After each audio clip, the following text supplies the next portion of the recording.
What if the truth you uncovered just minutes before a wedding could change everything? In the heart of the Old West, a single confession threatens to break traditions, ignite hidden passions, and reshape destinies in ways no one expected. Thank you so much for watching and for all your comments. Let me know at the end if you like the story, and where you're watching from and why you're following this. The year was 1872, and the vast Texas plains stretched out endlessly under the scorching summer sun. In the small frontier settlement of Willow Creek, Eleanor Williams stood at her cabin window, watching dust devils dance across the parched earth. At 25, she had already endured more hardship than most women twice her age. Widowed after just 2 years of marriage when her husband fell to a Comanche raid, Eleanor had managed to carve out a modest life for herself, working as the town's schoolteacher. "Miss Williams, you've got a letter," young Tommy Jenkins called out, waving an envelope as he ran toward her cabin. Eleanor opened the door, her brow furrowed. Letters were rare in Willow Creek. "Thank you, Tommy," she said, taking the envelope and giving the boy a copper penny for his trouble. Inside, she unfolded the paper with trembling hands. It was from her childhood friend, Sarah Montgomery, now Sarah Blackwood, after marrying a frontiersman who had established peaceful relations with the local Comanche tribe. "Dear Eleanor," the letter began, "I write to you with joyful news. My husband's trading post has flourished, and we've been blessed with an unexpected opportunity. Thomas's close friend, Chief White Eagle of the Comanche, has offered his eldest son, Running Wolf, to marry into our family.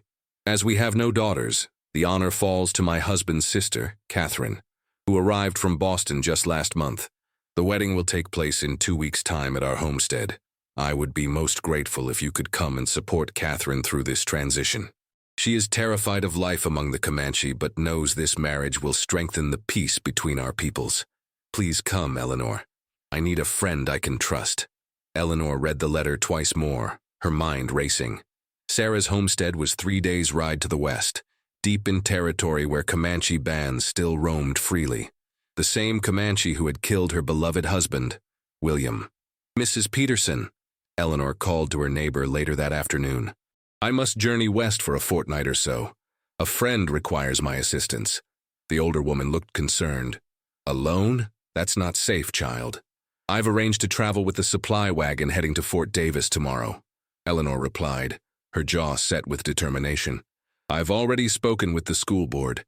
Miss Jenkins will take my classes until I return." That night, as Eleanor packed her meager belongings, memories of William flooded her mind. His kind eyes, his gentle touch, the plans they'd made for children and a prosperous farm, all destroyed in a single bloody morning. Her hand instinctively went to the small knife she kept concealed in her boot. William's hunting knife, recovered from his body. She had carried it ever since, a reminder of all she had lost. "I'm not going for revenge," she whispered to herself in the darkness. "I'm going for Sarah." But as dawn broke and Eleanor mounted the wagon that would carry her west, a coldness settled in her heart. She was heading into Comanche territory to witness a white woman being given to the son of a chief. Perhaps fate had opened a door for justice after all. The journey was arduous. Eleanor endured blistering heat during the day and bone-chilling cold at night. When the supply wagon reached its destination at Fort Davis, she hired a guide to take her the remaining distance to the Blackwood trading post. "You sure about this, ma'am?" asked Jeremiah, the grizzled tracker who had agreed to accompany her. "Blackwood's place is right on the edge of Comanche hunting grounds." "I'm certain," Eleanor replied, mounting the horse she'd purchased with nearly all her savings. "My friend is expecting me." They rode for another full day, the landscape gradually changing from open prairie to rocky terrain dotted with mesquite trees and prickly pear cactus. As the sun began to set, Jeremiah pointed to a plume of smoke rising in the distance. "That'll be the Blackwood place," he said. "They've got a good setup there. Trading post, small farm, even a little chapel Thomas built for his wife." When they arrived, Eleanor was surprised by the size of the homestead. Several log buildings surrounded by a sturdy fence, with corrals for horses and a small orchard beginning to take shape. It was far grander than the cabin she and William had built. Sarah came running from the main house, her face lighting up with joy. "Eleanor, you came," she cried, embracing her friend tightly. "I can't tell you how much this means to me." Eleanor returned the embrace, studying her friend's face. Sarah looked well-fed and content, her skin tanned from the prairie sun. "Of course I came. How could I refuse such an interesting invitation?" she replied, forcing a smile. Sarah lowered her voice. "Catherine is beside herself with worry. She's never even seen a Comanche before arriving here. And now she's to marry one in less than a week. Thomas says it's vital for maintaining peace, but..." She trailed off, looking troubled. "Where is she now?" Eleanor asked. "In the guest house, refusing to eat or speak to anyone. Perhaps you could talk to her? As someone who has lived on the frontier longer than she has?" Eleanor nodded, steeling herself. "I'll do what I can." Little did Sarah know that Eleanor had no intention of encouraging this marriage. Not when she knew firsthand the savagery of the Comanche. Not when she still woke screaming from nightmares of William's scalped body. Something had to be done, and Eleanor was determined to be the one to do it. The guest house was a small but well-built cabin set apart from the main house. Eleanor knocked gently on the rough-hewn door. "Go away," came a muffled voice from inside. "Catherine?"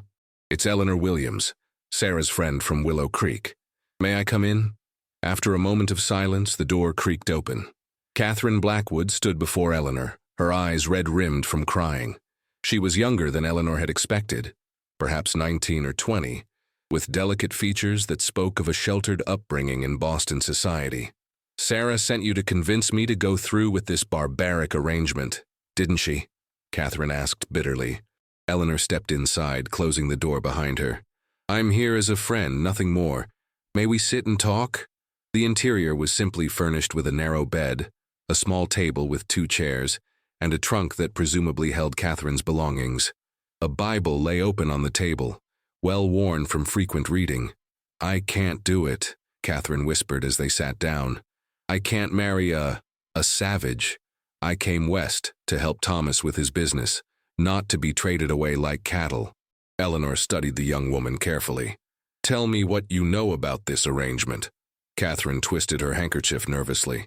"Thomas says Running Wolf is the son of an important chief, that this marriage will strengthen the peace treaty and protect the trading post. He says Running Wolf has promised to let me continue practicing my Christian faith." Her voice cracked. "But how can I share my life with a heathen who has probably killed white settlers? Who might have..." She couldn't finish the sentence. "Who might have killed people like my husband?" Eleanor asked quietly. Catherine's eyes widened. "Your husband? William was killed by Comanche raiders 3 years ago. I found his body myself." Eleanor's voice remained steady, though her hands trembled slightly. "So believe me when I say I understand your fear. Then how can you possibly think I should go through with this?" "I didn't say that," Eleanor replied carefully. "I believe every woman deserves to choose her own path. Tell me, have you met Running Wolf?" Catherine shook her head. "He arrives tomorrow with his family. The wedding is scheduled for 3 days later." Eleanor reached across the table and took Catherine's hand. "Then perhaps we should withhold judgment until we've met the man. In the meantime, would you show me around the homestead? I've been traveling for days and could use a walk to stretch my legs." As they toured the property, Eleanor was impressed by Thomas Blackwood's achievements. The trading post did a brisk business with both settlers and friendly Indian tribes. Several Comanche families had set up lodges nearby, coming and going freely. "Thomas has learned their language," Catherine explained as they watched a Comanche woman bartering furs for coffee and sugar. "He says understanding their ways is the key to peaceful coexistence." "And what does Sarah think of all this?" Eleanor asked. "She's adapted remarkably well. She even wears Comanche moccasins because they're more comfortable than proper shoes." Catherine's tone suggested she found this slightly scandalous. That evening, over a dinner of venison stew and cornbread, Thomas Blackwood explained the situation more fully.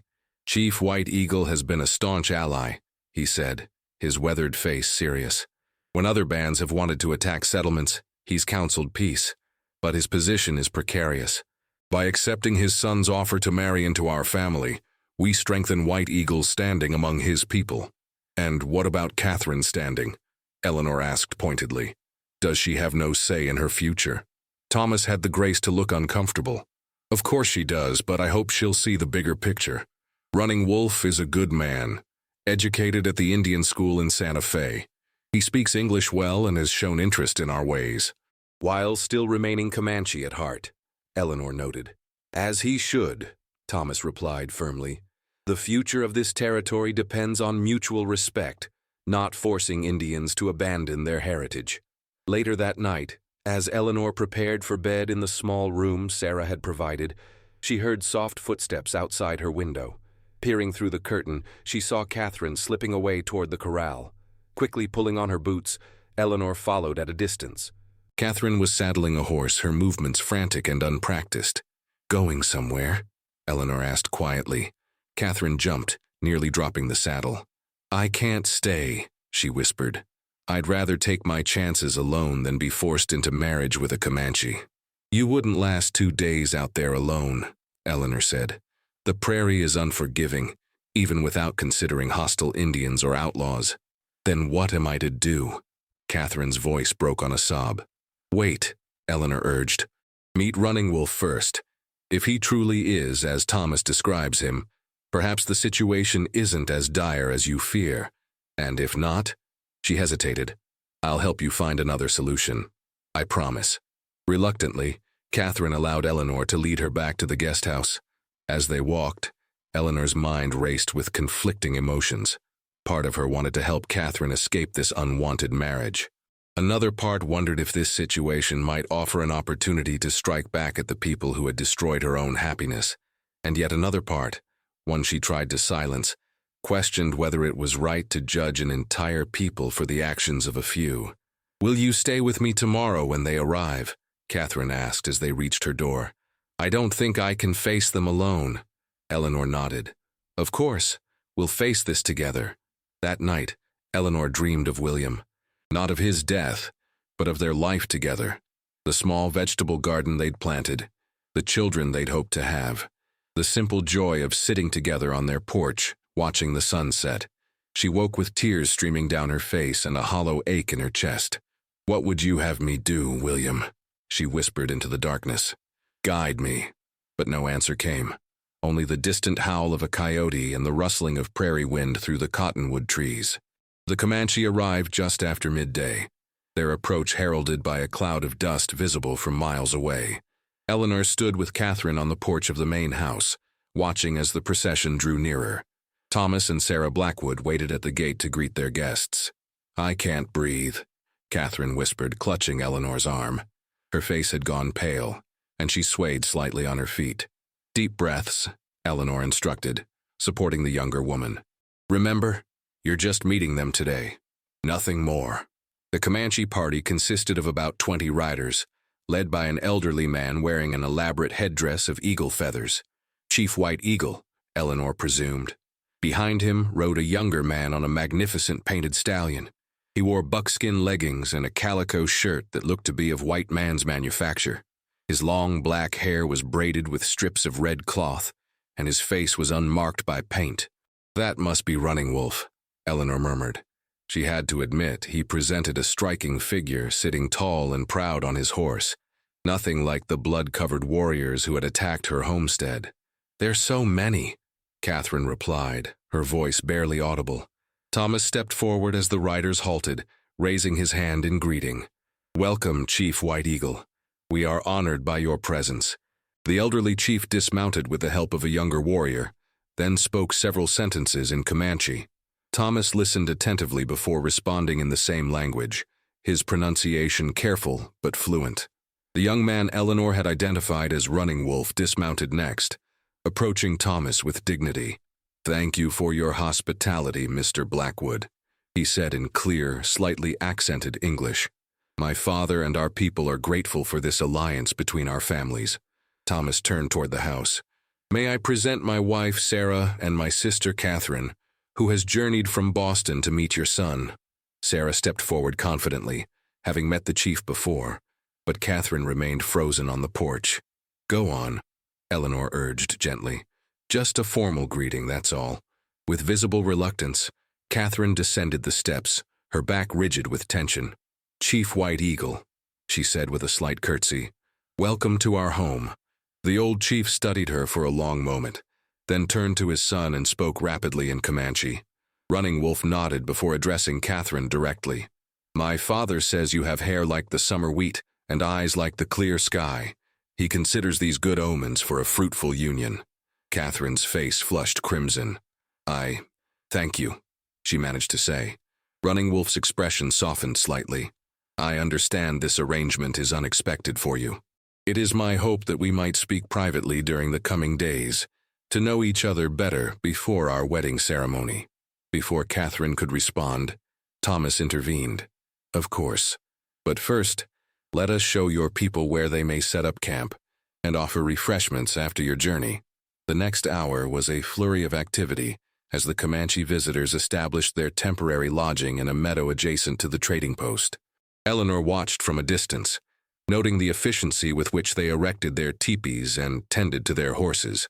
These were not the chaotic raiders of her nightmares, but a disciplined community with clear social structures. What do you think? Sarah asked, joining Eleanor at the fence. They're more organized than I expected, Eleanor admitted. Sarah smiled. They're people, Eleanor, with customs and beliefs different from ours, certainly, but people nonetheless. Thomas has taught me so much about their ways. Did you know they have some of the finest horsemen in the world? And their medical knowledge of herbs and treatments is remarkable. And yet they raid settlements and kill innocents, Eleanor said quietly. Sarah's expression grew serious. Some bands do, yes, just as some white men massacre Indian villages and violate peace treaties. The situation is more complex than either side often admits. She touched Eleanor's arm gently. I know what happened to William. Thomas told me. I'm so sorry for your loss. Eleanor pulled away slightly. Thank you, but understanding the complexity doesn't bring him back. No, Sarah agreed. Nothing can do that, but perhaps helping Catherine find her way through this situation might bring some healing for you both. Later that afternoon, as promised, Running Wolf requested to speak with Catherine. They sat in the garden behind the main house, visible to all but with enough distance for private conversation. Eleanor positioned herself nearby, pretending to admire Sarah's vegetable patch while keeping a watchful eye on the interaction. My father believes this marriage will bring peace to both our peoples, Running Wolf was saying. But I would not have agreed if I did not also see value in building bridges between our ways of life. Catherine sat stiffly on the wooden bench. And what of my beliefs? My desire to choose my own husband? Running Wolf considered this. Among my people, marriages are often arranged, but the woman always has the right to refuse. Has your brother forced this upon you against your will? Not forced, Catherine said hesitantly, but strongly encouraged. For the greater good, he says. The greater good, Running Wolf repeated thoughtfully. Many injustices have been committed in its name, by both your people and mine. He looked directly at Catherine. I will tell you this.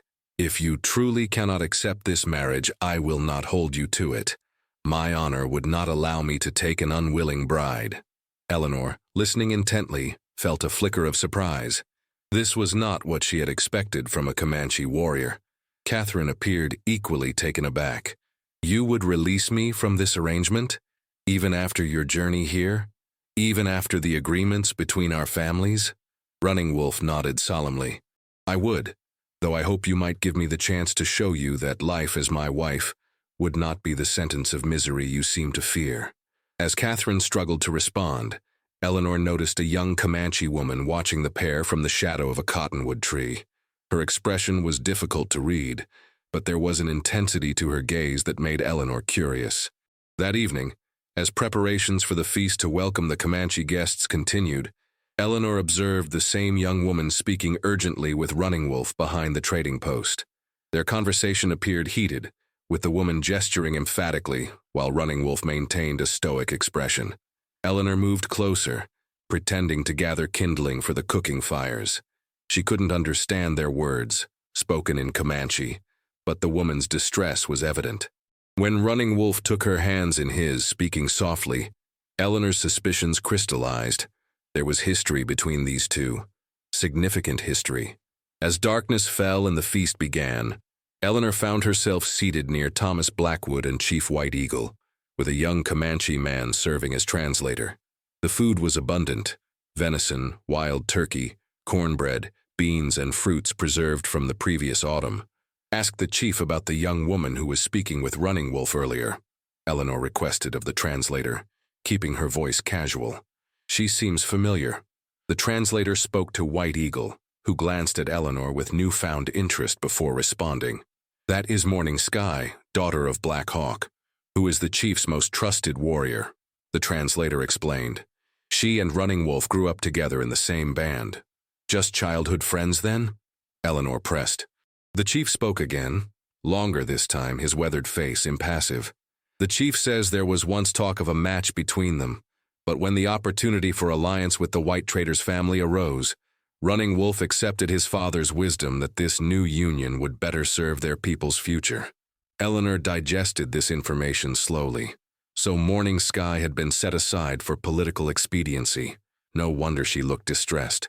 As the evening progressed, Eleanor noticed Catherine speaking more easily with Running Wolf, her initial terror seemingly replaced by cautious curiosity. The Comanche man was respectful, maintaining an appropriate distance while engaging her in conversation about books they had both read, a shared interest that clearly surprised and pleased Catherine. Later, as the celebration wound down and people began retiring for the night, Eleanor saw Morning Sky slip away from the gathering. On impulse, she followed, keeping to the shadows. The Comanche woman made her way to the creek that ran behind the property, where she knelt by the water, her shoulders shaking with what Eleanor realized were silent sobs. The moonlight illuminated tears streaming down her face as she whispered what sounded like a prayer or lament in her native tongue. Eleanor stepped on a twig, which snapped loudly in the quiet night. Morning Sky whirled around, quickly wiping away her tears. "I'm sorry," Eleanor said, stepping forward with her hands raised to show she meant no harm. "I didn't mean to intrude." Morning Sky regarded her warily but did not flee. "You are friend of White Bride," she said in halting English. Eleanor nodded. "Yes, my name is Eleanor. I am Morning Sky." She straightened her shoulders with dignity despite her tear-stained face. "Why you follow me?" Eleanor considered lying but decided on honesty. "I saw you speaking with Running Wolf. You seemed upset." Morning Sky's expression hardened. "Not your concern." "Perhaps not," Eleanor agreed, "but I understand what it's like to lose someone you love." The Comanche woman studied Eleanor for a long moment before responding. "You know nothing of what I feel. My husband was killed by Comanche raiders," Eleanor said quietly. "I know loss." Morning Sky's eyes widened slightly, but her voice remained steady. "And now you hate all Comanche?" "I did," Eleanor admitted, "until coming here. And now I'm not certain what to think anymore." The day before the wedding dawned clear and bright, with a gentle breeze carrying the scent of prairie wildflowers. Eleanor rose early, her mind troubled by her conversation with Morning Sky. Throughout the night she had tossed and turned, conflicting emotions warring within her. The hatred she had nursed for 3 years seemed to be crumbling, replaced by confusion and doubt. She found Catherine in the garden, picking flowers for her bridal bouquet. The younger woman looked different, calmer, more composed than the terrified girl who had attempted to flee just days earlier. "You seem settled this morning," Eleanor observed, joining her friend. Catherine smiled faintly. "I've had several conversations with Running Wolf. He's not what I expected. He's educated, thoughtful. He's promised that I may continue my Christian practices and even teach our children about my faith alongside their Comanche heritage." "Children?" Eleanor raised an eyebrow. "You've accepted the marriage, then?" "I believe I have," Catherine said, her cheeks coloring slightly. "It won't be easy, bridging our different worlds, but Running Wolf speaks of a future where our children might help build understanding between our peoples. It's a noble vision." Eleanor nodded slowly, studying the wildflowers in Catherine's hands. "And what of your dreams, the life you imagined for yourself?" "Dreams change," Catherine replied simply. "Perhaps this is where I'm meant to be." As Catherine returned to the house, Eleanor noticed Morning Sky watching from the edge of the Comanche camp. The young woman's face was composed, but her eyes revealed profound sadness. Eleanor approached her cautiously. "May we talk?" she asked. Morning Sky hesitated, then nodded once. They walked together toward the creek, away from curious eyes. "You still love him," Eleanor said when they were alone. It wasn't a question. Morning Sky stared at the flowing water. "Since we were children, it was understood between our families that we would marry when the time was right." Her English was better today, as though she had been practicing. But then White Eagle decided that alliance with white traders more important than promises to our family. Does Running Wolf know how you feel? He knows. Morning Sky's voice hardened. But duty to his father and tribe comes first for him. Always. Eleanor thought of Catherine's newfound acceptance of the marriage, of Running Wolf's respectful treatment of her, of the potential for peace that this union represented. Yet here before her stood a woman whose heart was breaking, whose future had been sacrificed for political expediency. "What will you do?" Eleanor asked. Morning Sky turned to face her, dark eyes flashing with sudden intensity. "What can I do? I am just woman. My feelings matter nothing against decisions of chiefs and elders." The bitterness in her voice resonated with Eleanor, awakening memories of her own helplessness after William's death. The authorities had done nothing to pursue his killers. Her grievances had fallen on deaf ears. Women's pain, it seemed, was expected to be borne in silence regardless of culture. "I understand," Eleanor said softly. "More than you know." For the first time, Morning Sky's expression softened slightly. "Perhaps you do." That afternoon, final preparations for the wedding ceremony went into high gear. Thomas had constructed a special arbor where the vows would be exchanged, decorated with ribbons and flowers. The ceremony would combine Christian and Comanche traditions, with both Thomas's circuit-riding preacher and Chief White Eagle officiating. Eleanor helped Sarah prepare the wedding feast, all the while turning over a plan in her mind. The knife in her boot seemed to burn against her skin, a constant reminder of her original purpose in coming here. Yet that purpose had blurred, complicated by what she had witnessed and learned. "You've been quiet today," Sarah remarked as they worked. "Are you thinking of William?" Eleanor nodded. "Among other things. It's hard, I imagine, seeing Catherine marry a Comanche after what happened," Sarah said gently. "It is," Eleanor agreed, "but perhaps not for the reasons you might think." As evening approached, Eleanor sought out Morning Sky once more. She found her preparing for the ceremony, wearing a beautiful dress of soft deerskin adorned with intricate beadwork. "You look beautiful," Eleanor said truthfully. Morning Sky looked up, surprised. It is traditional to dress in finest clothes for important ceremonies, even when heart is heavy. Before the ceremony begins, "Would you walk with me?" Eleanor asked. "There's something I need to tell you." Curious, Morning Sky agreed. They walked to a quiet spot near the orchard, where Eleanor took a deep breath before speaking. "I came here with hatred in my heart," she confessed. "I thought perhaps I might find a way to strike back at the Comanche for taking William from me. When I learned of Catherine's situation, I saw it as an opportunity." Morning Sky stiffened, her hand moving to the knife at her belt. "No, please listen," Eleanor continued quickly. "What I found instead was that hatred has no place in healing. I've watched Running Wolf treat Catherine with dignity and respect. I've seen how Thomas and Sarah have built a life that bridges two worlds. And I've seen your pain, a pain that mirrors my own in many ways." "Why you tell me this?" Morning Sky asked warily. Eleanor met her gaze directly. "Because I believe you deserve happiness as much as Catherine does, as much as I did with William. And I think there may be a way." As the sun began to set, casting golden light across the prairie, guests gathered for the wedding ceremony. Eleanor stood near Catherine, who looked nervous but determined in her simple white dress, adorned with Comanche beadwork, a gift from White Eagle's wife. Running Wolf entered with his father, resplendent in traditional clothing that marked him as the son of a chief. His eyes sought Catherine's, and he offered her a small, reassuring smile. Chief White Eagle spoke first, his words translated by Thomas for the benefit of the white guests. He spoke of the importance of this union, of the hope it represented for peace between their peoples, of the children who would carry both bloodlines and help build a new future. The Christian preacher followed with biblical passages about love and duty, about building bridges and healing divisions. Catherine listened attentively, her expression solemn but no longer fearful. As Running Wolf stepped forward to take Catherine's hands for the exchange of vows, a commotion arose from the back of the gathering.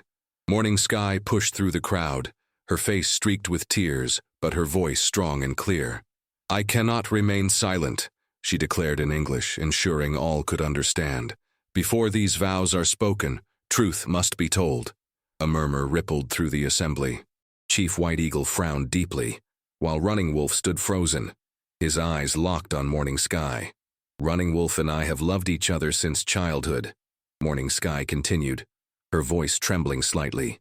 We pledged ourselves to each other before he accepted this arranged marriage for the sake of our people. Catherine looked from Morning Sky to Running Wolf, whose face had gone pale. Is this true? She asked quietly. After a moment of tense silence, Running Wolf nodded. It is true that we once had an understanding, but my duty to my father and my people must come first. And what of your duty to your heart? Eleanor asked, stepping forward. What of Morning Sky's heart? Chief White Eagle spoke sharply in Comanche, clearly displeased with this interruption. Thomas translated reluctantly.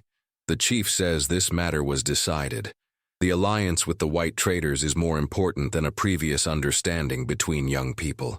Catherine looked thoughtful, her gaze moving between Running Wolf and Morning Sky. Then, to everyone's surprise, she smiled. Mr. Blackwood, she addressed her brother, you've spoken often of building bridges between our peoples through understanding and respect. Yet how can we speak of respect while disregarding the love between two people for political convenience? Thomas appeared taken aback. Catherine, this marriage is important for peace, she finished for him. Yes, I understand that, but perhaps there's another way to secure that peace. She turned to Chief White Eagle. Honored Chief, I believe the alliance between our families is valuable, but I cannot in good conscience marry a man whose heart belongs to another.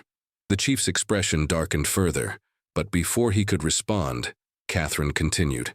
Instead, I propose a different arrangement. I have come to respect your son and your people. I would be honored to stay here at the trading post, to learn your language and customs, and to teach your children as I've been trained to do. A different kind of bridge, built on education and understanding rather than a marriage without love. Murmurs rippled through both the white settlers and Comanche guests. Thomas looked stunned, while Sarah's face showed dawning approval. Chief White Eagle spoke at length, his weathered face inscrutable. Thomas listened carefully before translating. The chief says he has never heard such a proposal from a white woman before. He respects your honesty and your courage in speaking your mind. He asks if you truly would dedicate yourself to teaching the children of his people. I would, Catherine replied firmly. With all my heart. There was a long, tense silence as White Eagle considered. Finally, he nodded once and spoke again. The chief accepts your proposal, Thomas translated, a note of wonder in his voice. He says perhaps it is a wiser path to peace than the one we originally planned. He gives his blessing for Running Wolf and Morning Sky to marry, if that is still their wish.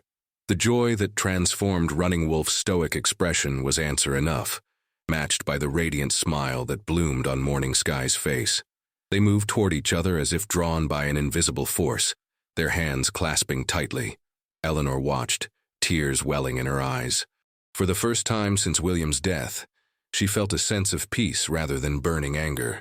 Not because justice had been served for his killing, that might never come, but because she had helped prevent another injustice from occurring. Later that evening, as the celebration of Running Wolf and Morning Sky's hastily arranged wedding continued under the stars, Eleanor stood apart, watching the dancing and festivities with a lighter heart. Thank you, Catherine said, joining her with 2 cups of coffee, for whatever you said to Morning Sky that gave her the courage to speak. Eleanor accepted the coffee with a small smile.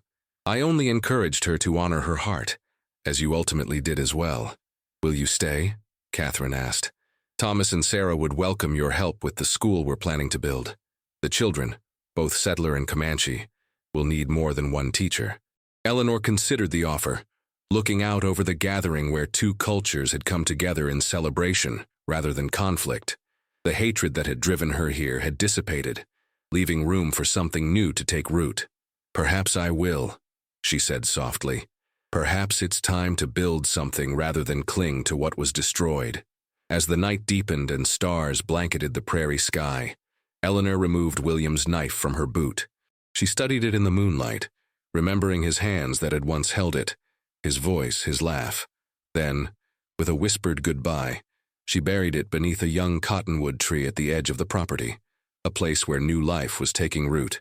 reaching skyward with hope for the future.